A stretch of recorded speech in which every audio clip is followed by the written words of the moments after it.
Chairman, जिसे सलोंत्रो बिल्कुल पसंद नहीं था, उसने गलती से गांव की नई मेड का सलोंत्रो और बीफ वाला डिश खा लिया और हैरान रह गया कि वो कितना टेस्टी था। मेड को लगा कि अब तो बटलर उसे निकाल देगा, लेकिन तभी सीईओ वहां आ गया और उसने भी उस डिश पर कमेंट किया। मेड वहीं शॉक में खड़ी रह गई, क्योंकि चेयरमैन की बात उसी तरह की थी जैसी उसके मर चुके हस्बैंड ने सालों पहले कही थी। उसने चेयरमैन से पूछा, क्या आप सिंगशुई गांव से हैं? बटलर ने गुस्से में मेड को डांटा कि चेयरमैन की पर्सनल लाइफ में दखल मत दो, लेकिन चेयरमैन ने तुरंत बटलर को टोका और खुद कहा, मैं चिंचुए गांव से नहीं हूं। इससे औरत के दिमाग से वो अजीब सा शक हट गया। आखिरकार उसने अपनी आंखों से अपने हस्बैंड को नदी में डूबते देखा था। वो कैसे जिंदा हो सकता है? जब औरत अपने कमरे में लौटी तो जलने वाले बटलर ने उसके बिस्तर पर पानी फेंक दिया और उसका इकलौता फैमिली फोटो जो उसके हस्बैंड के साथ था उसे भी फाड़ डाला। चेयरमैन को जब शोर सुनाई दिया और वो वहां पहुंचा तो फोटो देखकर हैरान रह गया। उस फोटो में जो आदमी था वो उसका ही यंगर वर्जन था। असल में 10 साल पहले उनका एक खुशहाल परिवार था, लेकिन चेयरमैन का छोटा भाई बहुत गैम्बलिंग का एडिक्ट था और अक्सर अपनी भाभी के घर से पैसे चुरा कर जुआ खेलता था। जब भाभी को ये बात पता चली तो उसने डांटा, लेकिन वो डरने की बजाय उसे पैसे देने के लिए मजबूर करने लगा। तभी हस्बैंड खेत से काम करके घर आया और ब्रूम से उसे भगा दिया। बेटा, जो जानता था कि माँ बाप कितनी मेहनत करते हैं पैसे कमाने के लिए, उसने अंकल को फिर कभी चोरी न करने की सलाह दी, लेकिन अंकल ने नहीं सुना और उल्टा उसके हाथ से बर्थडे केक छीनने की कोशिश की। खींचतान में लड़का एक्सीडेंटली नदी में गिर गया। जब माँ बाप पहुंचे और बेटे को नदी में देखा तो पिता बिना सोचे कूद गया उसे बचाने, लेकिन बहाव इतना तेज था कि दोनों बाप और बेटा पानी में गायब हो गए। माँ ने जोर जोर से रोते हुए पुकारा जैसे उसकी पूरी दुनिया खत्म हो गई हो। उसने मान लिया था कि उसका हस्बैंड और बेटा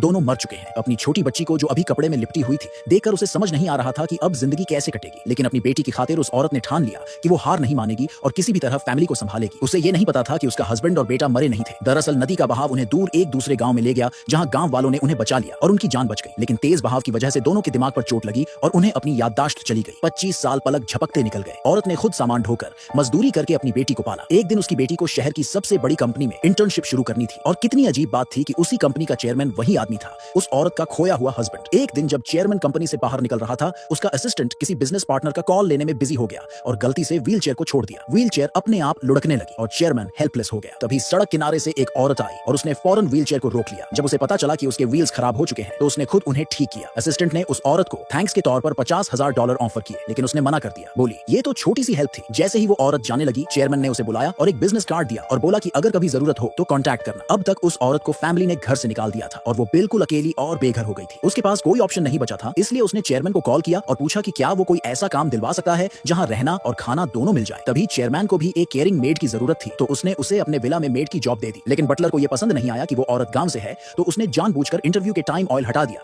ताकि वो खाना न बना पाए और खुद ही छोड़कर चली जाए। लेकिन औरत ने हार नहीं मानी। उसने ऑयल की जगह पोर्क फैट का यूज करके सलोंट्रो और स्टर फ्राइड बीफ बना दिया, जो इतना अच्छा बना कि उसी ने उसे जॉब दिला दी। बटलर जल गया और गुस्से में उसके फैमिली फोटो को फाड़ दिया, लेकिन लकी चेयरमैन सही टाइम पर वहां पहुंच गया और उसने बटलर को रोक लिया और उसे बाहर निकाल दिया। चेयरमैन ने फोटो के फटे हुए टुकड़े उठाए और जब देखा तो हैरान रह गया। उस फोटो में जो आदमी था वो उसका ही यंगर वर्जन था। तभी उसने सीरियसली मेड के बैकग्राउंड के बारे में सोचना शुरू कर दिया।